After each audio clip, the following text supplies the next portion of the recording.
নারী ত্রিদেশীয় ফুটবল টুর্নামেন্টের প্রথম ম্যাচে ইন্দোনেশিয়ার বিপক্ষে আজ মাঠে নামবে বাংলাদেশ।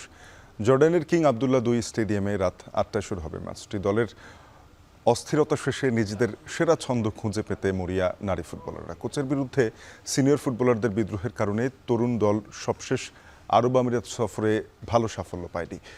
কয়েক মাস পেরোলেও স্কোয়াডে নেই সাবিনা সঞ্জিদা সহ সাফজয়ী 5 ফুটবলার। কোচের সঙ্গে টানাপোড়েন শেষে দলে ফিরেছেন ঋতুপর্ণা চাকমা, মারিয়া মান্ডা, মনিকা চাকমা সহ 9 ফুটবলার। অভিজ্ঞ ও নতুনের মিশেলে দলে ভারসাম্য ফেরায় ভালো শুরুর স্বপ্ন দেখছেন অধিনায়ক আফইদা খন্দকার।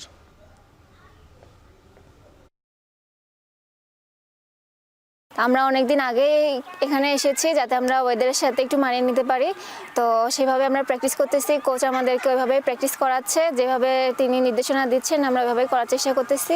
ম্যাচের জন্য এতদিন ধরে আমরা কষ্ট করতেছি, তো ইনশাল্লাহ ভালো কিছু হবে। টিম আমাদের আলহামদুলিল্লাহ ভালো, দুবাইয়ের থেকে এখন সিনিয়র জুনিয়র মিডিয়াটা সমন্বয়ে একটা টিম ভালো আছে, একটা শক্ত টিম আমাদের, তো আলহামদুলিল্লাহ ভালো।